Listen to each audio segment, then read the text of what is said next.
Hey, Programming 11. We're going to be taking a look at this example here for making a set of square buttons. Last video we did circular buttons, so now it's time to do square buttons. I got this little, I don't know, crosshairs thing going on to help us sort of understand the math of what's happening with this, rectangular shaped button. Because we're going to have to be measuring a whole bunch of different lines and things and getting their measure. So just to give you an idea of what's involved in this, in order to know if the mouse pointer is inside of this rectangle, basically what we have to do is check the mouse's x-coordinate against the x-coordinate of the left and the right edges of the rectangle. And we also have to check the mouse's y-coordinate against the rectangle's top and bottom lines as well. So that's 4 different checks. We have to make sure that the mouse's x-coordinate is greater than whatever the x-coordinate of the left wall is. We got to check to see if it's less than the x-coordinate of the right wall. And then we know it's sort of in this region, but it could be like anywhere in that region, like down here or up here. So then we also have to check, hey, is the y-coordinate greater than the top line? Because of the upside down y-axis, it's going to be greater. And then less than the y-coordinate of the bottom line. So that's 4 things we got to check. Kind of a pain, but you know, we can make it happen. And then I'm going to make this into a toggle switch, so I can click it and turn off or on some sort of feature. So that might be a fun thing to do. You can make you don't have to make a rectangular button a toggle button, of course. You can make it a color button or whatever it is you want to do, like we did in the last video with the circle buttons, but I just wanted to throw in also toggle buttons because toggle buttons are kind of nice. It's like a switch, turn something on and off. So there we go. So I'm going to put this away, and we're going to look at a different example now, which is not complete. It doesn't work. It's got this little guidelines thing to show us what's happening, but it's not ready to go. So I'm going to start by just kind of making sure everyone knows what's happening in this program. And I invite you to create your own. I use the war color scheme that I was so excited about in the last video, so I've gotten downloaded those colors. I think they look pretty sweet. And, you know, nothing's too fancy. I got some tech stuff that's going to be the on-off switch label, but I'm not too worried about that. I'm drawing the background as the dark purple, and then here's my button. It's a rectangle. And I think it's probably worthwhile just to sort of think about the coordinates here. So I've positioned it at these XY coordinates, that's the top left, and then this is the width, and this is the height. And where everybody goes wrong with the numbers is forgetting that this is a width and height. And so when you're thinking about where is sort of the X coordinates of those two edges, left and right edges, so the X coordinate is going to be 100 on the left side, but then a lot of people go, oh cool, it's 200 on the right side, but no, it's not 200, it's 100 and then 200 more over. So we have to add the 200 to the 100 to get 300. And same thing with the y coordinates, right? It's not between 100 and 100, there's no space there. It's between 100 and that plus the height. So 100 plus 100 gives you 200. So that's how you sort of look at the rect and get that information of the different sort of bounding coordinates. So given that information, I'm going to go ahead to the mouse released function, and I'm going to add in that if statement. And this is a little bit wild because, you know, we got to check 4 different things. So you could write 4 different if statements to do that, but I'd rather not. If I want to check sort of if one statement is true and another statement, there is an AND operator that we can use. It looks like this. It's 2 ampersands, which is like shift 7. So that is pronounced and we can sort of combine a bunch of different statements together. So we'll start with checking to see if x is greater than 100. Based on my rect here, that's sort of my leftmost line. And I want to make sure that x is less. Wait, did I say greater than? I don't know. Let me just make sure I was clear about that. So we got to check that x is greater than 100 and that x is less than 100 plus 200 gives us 300. And we also have to check that y is greater than 100. Oh, yeah. Y is greater than 100.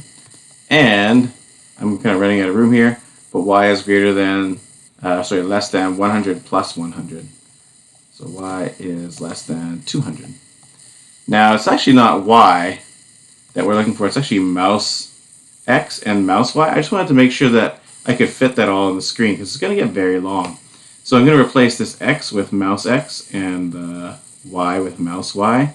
And can I do that easily? I don't think I can, so I'm just going to go and change it now. But that's sort of what I'm talking about. And once I type it all in, it's going to get really fat, and you're not going to be able to see it all in one line.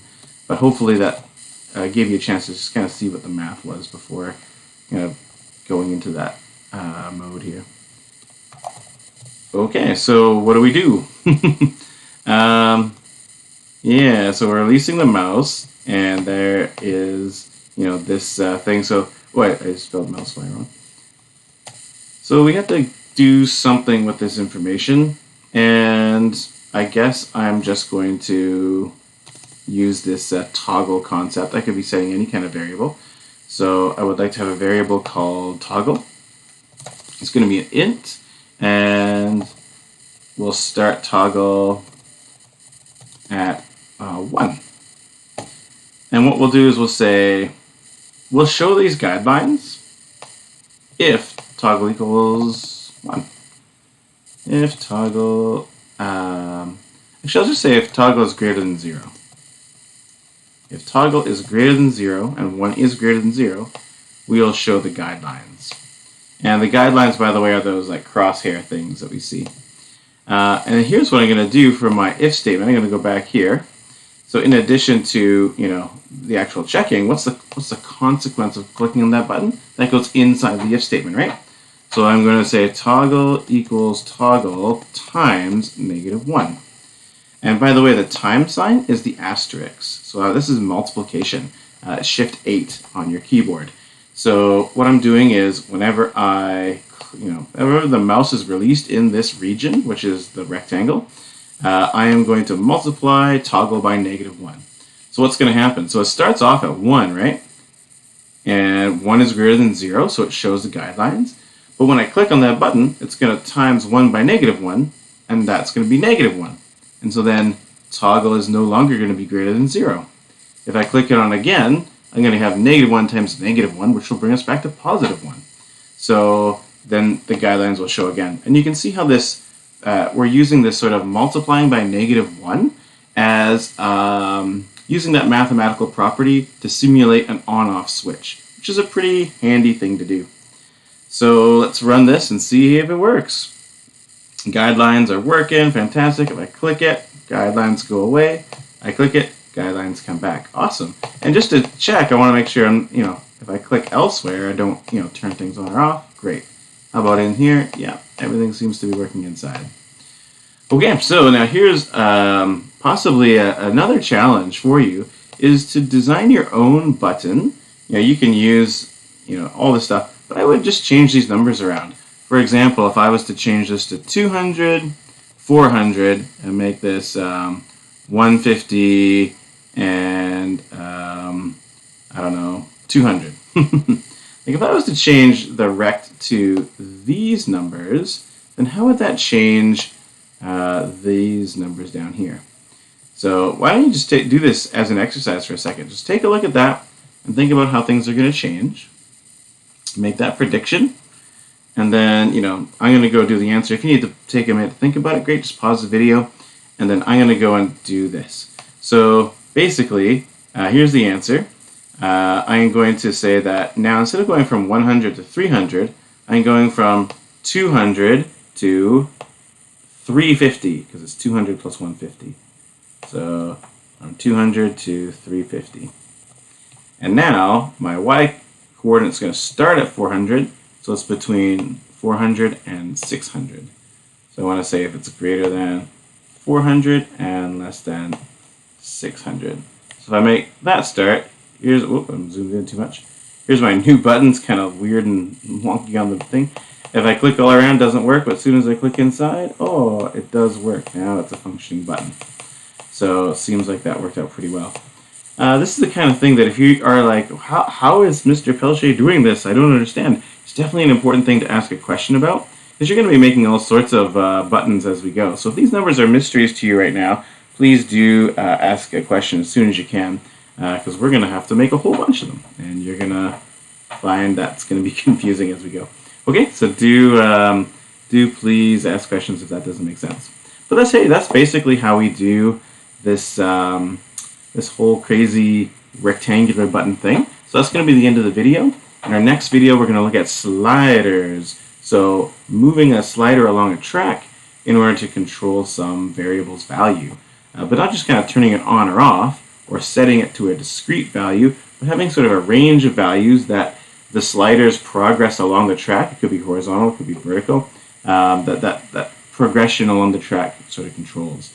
So I think that's going to be a cool idea and a cool concept to see. So I'll see you in the next video. Thanks, everybody.